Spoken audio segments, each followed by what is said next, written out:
नमस्कार सर्व शिक्षक बंधू आणि भगिनींनो, मी जे.एस. पाटील, शिक्षक जिल्हा परिषद छत्रपती संभाजीनगर. नियोजन TET परीक्षेसाठीचे बघूयात. बऱ्याच वेळा आपल्याला आपलं नियोजन करण्यासाठी काही अडथळे येतात आणि त्यासाठी आपल्याला वाटतं कोणीतरी नियोजन करण्यास आपल्याला सहकार्य करावं, मार्गदर्शन करावं.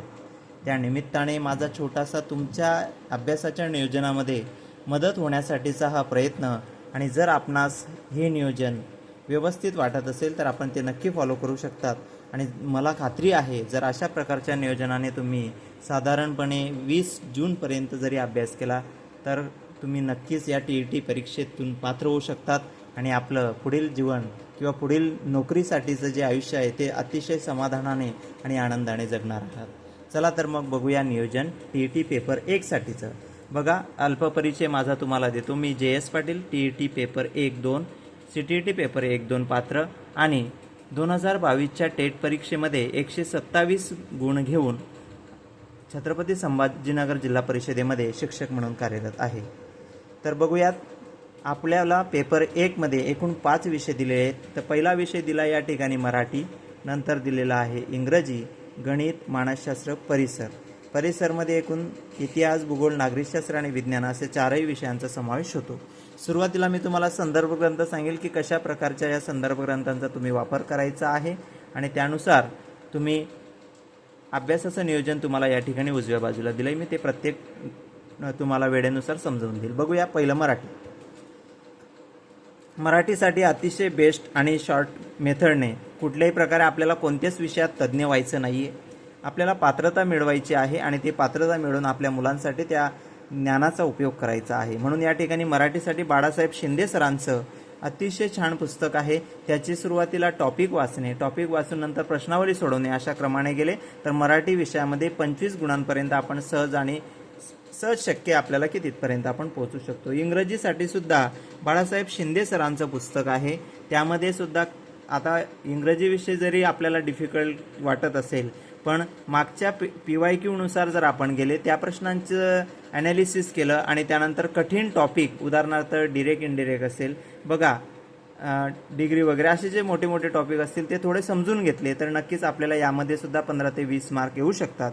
व्होकॅबलरीला अंत नसतो त्यामुळे ते आपल्या नशिबावर सोडून द्यायचं. पण काही जे मागे आलेले प्रश्न जर आपण चाललेत, वाचलेत, लक्षात घेतले तर आपल्याला एलिमिनेशन मेथड करून पर्याय कट करता येतात आणि योग्य पर्यायापर्यंत पोहोचता येतं. तर बाळासाहेब शिंदे सरांचं मराठी इंग्रजीसाठी अतिशय बेस्ट पुस्तक आहे. त्यानंतर गणितासाठी बघा 2 संदर्भ आहेत किंवा अजून तुम्ही वेगळे संदर्भही वापरू शकतात. पण मला थोडंसं माझ्या अनुभवांती असं सांगायचं आहे की गणितासाठी नितीन महाले सर किंवा सचिन ढवळे सर यांची जे पुस्तक आहे ते अतिशय छान आहे. आणि सचिन ढवळे सरांचे यूट्यूबला फ्री लेक्चर आहेत, ते लेक्चरचा सुद्धा आपण अनुभव घ्यावा किंवा फायदा करून घ्यावा, नोट्स घ्याव्यात, जेणेकरून आपल्याला वेगवेगळ्या प्रकारचं मार्गदर्शन या व्हिडिओच्या माध्यमातून अतिशय शॉर्ट मेथडने कसं जायचं ते सुद्धा समजतं. मानसशास्त्रासाठी बघा, फडके प्रकाशनचं पुस्तक आहे आणि काही नोट्स पण आहेत. तर त्या नोट्सचा सुद्धा आपण वापर करू शकतात आणि फडके प्रकाशन किमान 2 वेळा तरी आपण पेपरपर्यंत हायलायटर घेऊन वाचलंच पाहिजे. आणि परिसर अभ्यास बघा, आता परिसर अभ्यासमध्ये इतिहास, भूगोल, नागरिकशास्त्र, विज्ञान. इतिहास आपले शालेय पाठ्यपुस्तके 8वीपर्यंतची, 4थी, 5वी, 6वी, 7वी, 8वी. त्याच्यानंतर भूगोलामध्ये तुम्ही एकनाथ पाटील यांचा ठोकळा जरी रिवाईज केला तरी चालेल. नागरिकशास्त्र म्हणजे पॉलिटिक्स, त्याच्यामध्ये तात्यांचा ठोकळा किंवा विनायक गायड सरांचं सागरचं पुस्तक, हे सामान्य ज्ञानासाठी 2 संदर्भ दिलेले आहेत. तर ते आपण आपल्या सवडीनुसार किंवा आवडीनुसार आणि कोणताही एकच संदर्भ व्यवस्थित 3 ते 4 वेळा वाचन केला तर मला खात्री आहे की या ठिकाणी सुद्धा आपल्याला 20 गुण नक्कीच 20 ते 25 गुणापर्यंत आपण पोहोचू शकतो. आपलं पूर्वीचं नॉलेज आणि त्यानंतर आपण नंतर मिळवलेलं आणि त्यानंतर रिव्हिजन केलेलं अशा संदर्भामध्ये तुम्हाला मराठी, इंग्रजी, गणित, मानसशास्त्र आणि परिसर अशी संदर्भ पुस्तकं या ठिकाणी माझ्या आजपर्यंत मिळवलेल्या ज्ञानाच्या बळावर मी या ठिकाणी सांगितलेले आहेत. अजून तुम्हाला वेगवेगळे मार्गदर्शक वेगवेगळे पुस्तकं सांगतील. पण आता महत्त्वाच्या घटकाकडे वळूयात की नियोजन परीक्षेचं कसं करायचं. आपल्याला नक्की पास व्हायचं आहे आणि त्यासाठी आपल्याला वेळ हा द्यावाच लागेल. आजपर्यंत जे करत नव्हतं ते तुम्ही केलं तर आजपर्यंत जे मिळालं नाही ते तुम्हाला मिळणार आहे. म्हणून नक्कीच तुम्ही वेगळ्या पद्धतीनं अभ्यास करणं गरजेचं आहे. सगळ्यात पहिले वेळेनुसार बघा, आता सकाळी 4:30 ते 6 हे वेळ कोणासाठी दिलेली आहे बघा, जे व्यक्ती शिक्षक म्हणून काम करतायत, ज्यांच्याकडे वेळेची मर्यादा आहे, म्हणून हा वेगळ्या पद्धतीचा वेळ कसा भरून काढायचा त्या संदर्भात हे नियोजन आहे. बघा, पहिली वेळ दिली 4:30 ते 6. बऱ्याच वेळा आपल्याला उठण्याचा कंटाळा असतो, पण मला खात्री आहे 4-5 दिवस जर ही सवय लागली तर नक्कीच शरीर हे आपल्याला साथ देतं आणि आपल्याला सवय जडते आणि एक चांगल्या प्रकारची सवयसुद्धा या ठिकाणी लागू शकते. तर सकाळच्या वेळेमध्ये 4:30 ते 6 मध्ये आपण इंग्रजी व्याकरण सुरुवात करायची. 4 दिवस आपण सोमवार ते गुरुवारपर्यंत इंग्रजी व्याकरण आणि शुक्र ते शनिवारला आपण मराठी व्याकरण घ्यायचं आहे, जेणेकरून दोघंही विषयांचा जो अभ्यास आहे तो व्यवस्थित प्रकारे होऊ शकतो. आणि रविवारचं वेगळ्या प्रकारे दिलेलं आहे, ते नंतर आपण बघू. त्याच्यानंतर दुपारी बघा, तुम्हाला उपलब्ध वेळेनुसार साधारणपणे 2.5 तास तरी आपण गणित सोमवार ते गुरुवार आणि बुद्धिमत्ता शुक्रवार ते शनिवार अशा प्रकारे आपण 2.5 ते 3 तास साधारणपणे या ठिकाणी वेळ दिलाच पाहिजे.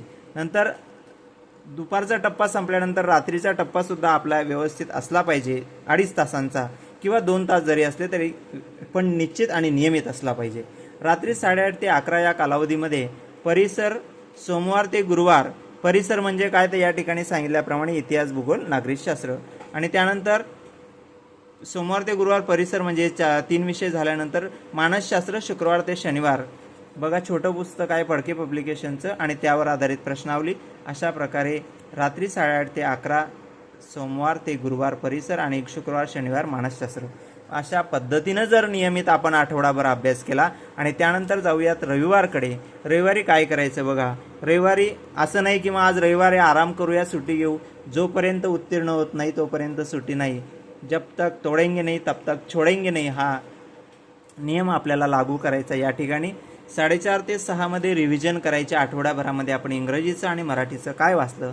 त्याच्यानंतर दुपारच्या सत्रामध्ये दर आठवड्याला एक पेपर सोडवायचा आणि जून महिन्यामध्ये तर 1 तारखेपासून 20 तारखेपर्यंत रोज एक पेपर सोडवायचा. त्या संदर्भात अजून वेगळा व्हिडिओ मी टाकेलच.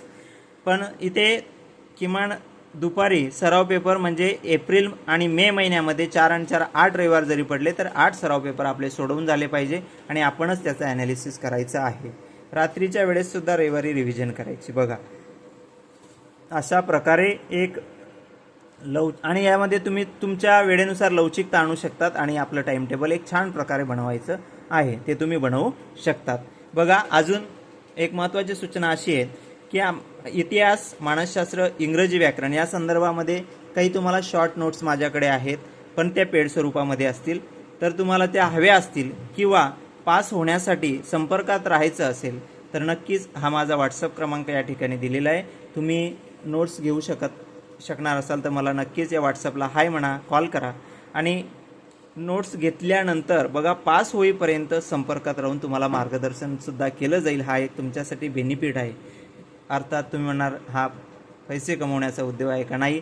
बघा, आजकाल फ्रीमध्ये दिलेलं आपल्याला काहीच म्हणजे त्याचं मोल नसतं. त्याप्रमाणे आजपर्यंत मी जी मेहनत घेतली आहे त्या मेहनत तिला कुठेतरी सार्थकी लावण्यासाठी हा माझा प्रयत्न असतो. तुम्ही व्हिडिओसुद्धा माझे बघू शकतात. तर बघा, अशा प्रकारे पास होईपर्यंत तुमच्यासोबत राहण्यासाठी नक्कीच हा व्हॉट्सअप नंबर माझा सेव्ह करा, कॉल करा. कुठल्याही शंकेचं तुमचं निरसन केलं जाईल आणि TET पास होण्यासाठी एक तुमचा मार्गदर्शक मित्र म्हणून तुमच्यासोबत नक्कीच असेल. हे टाइम टेबल तुम्हाला आवडलं असेल, नक्कीच या चॅनलला सबस्क्राईब करा, लाईक करा आणि आपल्या मित्रांपर्यंत शेअर करा. धन्यवाद.